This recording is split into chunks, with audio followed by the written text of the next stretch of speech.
तुम्हाला हे सगळं साहेब बघा, आम्ही सगळे राजकारणी सगळे नगरसेवक आहेत. प्रत्येकजण साहेब तुम्हाला कुठे ट्रान्सफॉर्मर लावायचं असेल, कुठे सोसायटीत जागा पाहिजे असेल, कुठे डीपीसाठी जागा पाहिजे असेल, आम्ही तुम्हाला मदत करू, बरोबर आहे. पण तुमच्याकडनं आमचे नगरसेवक आल्यानंतर जी ट्रीटमेंट किंवा जी प्रॉम्प्ट रिस्पॉन्स मिळाला पाहिजे ते एकही नगरसेवकाला मिळत नाही. विचारा इथे सगळे नगरसेवक बसले साहेब, एक माणूस 40,000 लोकांचं प्रतिनिधित्व करतोय. पण तुम्ही जर आमच्या नगरसेवकांना तिथे रिस्पॉन्स देणार नसतील तुमचे अधिकारी, तर मग ते मार खाल्ल्याशिवाय राहणार नाही. आम्ही साहेब एवढा चांगला रिस्पॉन्स करतो त्यांना, ते आम्हाला सांगतात नाही साहेब असं नाही चालणार ना साहेब. आम्ही रात्री 2-2 वाजता लोकांचे फोन उचलतो, ते 1 मिनिट फोन उचलत नाही साहेब. फोन उचलत नाही. बंधू एक काम करा ना, साहेबांचे नंबर फ्लॅश करा सगळे. साहेब तरी उचलतात ना सगळ्यांचे नंबर, त्यांचेच नंबर उचलून दे ना, डायरेक्ट निरोप जाईल. बरोबर ना? ठीक आहे, मी सकाळी सकाळी घालून काय 10 वाजता लाईट येते, काय करतील लोक. आपण पाहतोय पूर्ण डोंबिवली शहरामध्ये लाईटीचा म्हणजे महावितरणाचा पूर्ण सावळा गोंधळ चालू आहे.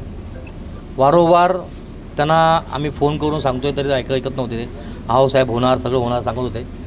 त्या संदर्भामध्ये पूर्ण आमची म्हणजे दीपेशजी असतील, आमचे गटनेते असतील आणि सगळे नगरसेवक जे आहेत या सगळ्यांनी इथे येऊन त्यांना एकदाची समज दिलेली आहे की भारतीय जनता पार्टी आहे, भले सत्तेत असली तरी पण आम्ही मोर्चा आंदोलनाची कामं विसरलो नाही आहोत.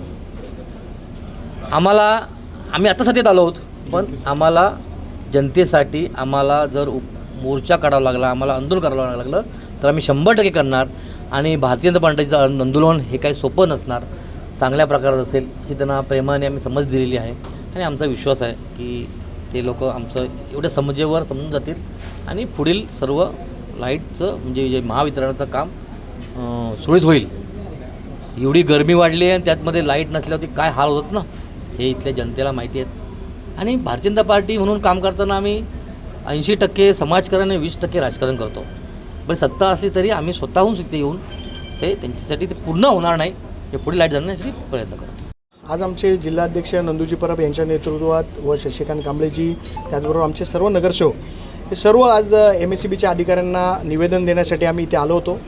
डोंबिवलीमध्ये वारंवार विजेचा लपंडाव जो सुरू आहे त्याच्यासाठी MSEBचे अधिकारी जबाबदार आहेत. फोन उचलले जात नाही, लोकांचे मीटर 200 रुपयाचं बिल जरी थकलं असलं तर लोकांचे मीटर कापून नेले जातात आणि त्याच्यानंतर डिजिटल मीटर बसवण्याचं काम जे MSEBकडनं सुरू आहे. आणि काल तर काही भागामध्ये डोंबिवलीच्या रात्रभर विजेचा लपंडाव सुरू होता आणि त्याच्यामुळे मोठ्या प्रमाणात नागरिक त्रस्त आहेत, विद्यार्थी त्रस्त आहेत. याच्यासाठी आज आम्ही निवेदन देण्यासाठी आलो होतो. आणि MSEBच्या अधिकाऱ्यांच्या या जर वागणुकीमध्ये बदल झाला नाही तर त्यांना इथून सळोकी पळो करून सोडण्याचं काम भारतीय जनता पार्टीकडनं होईल. तीव्र आंदोलनात त्याला सामोरं जावं लागेल.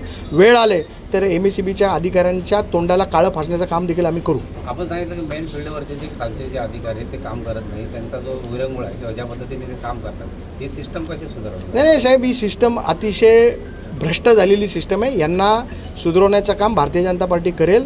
आम्ही फक्त लोकांच्यासाठी, कारण लोकांना तीव्र त्रास होतो आहे. आज जसं आज पर्यावरण दिन आहे, आज सकाळी वृक्षारोपण आम्ही केलं आहे, परंतु आज जो नागरिकांना त्रास होतो आहे लाईट नसल्यामुळे तो त्रास दूर करण्यासाठी भारतीय जनता पार्टीने हा विषय हातात घेतलेला आहे आणि हा विषय त्याच्या अंतापर्यंत नेल्याशिवाय आम्ही गप्प बसणार नाही. थँक्यू.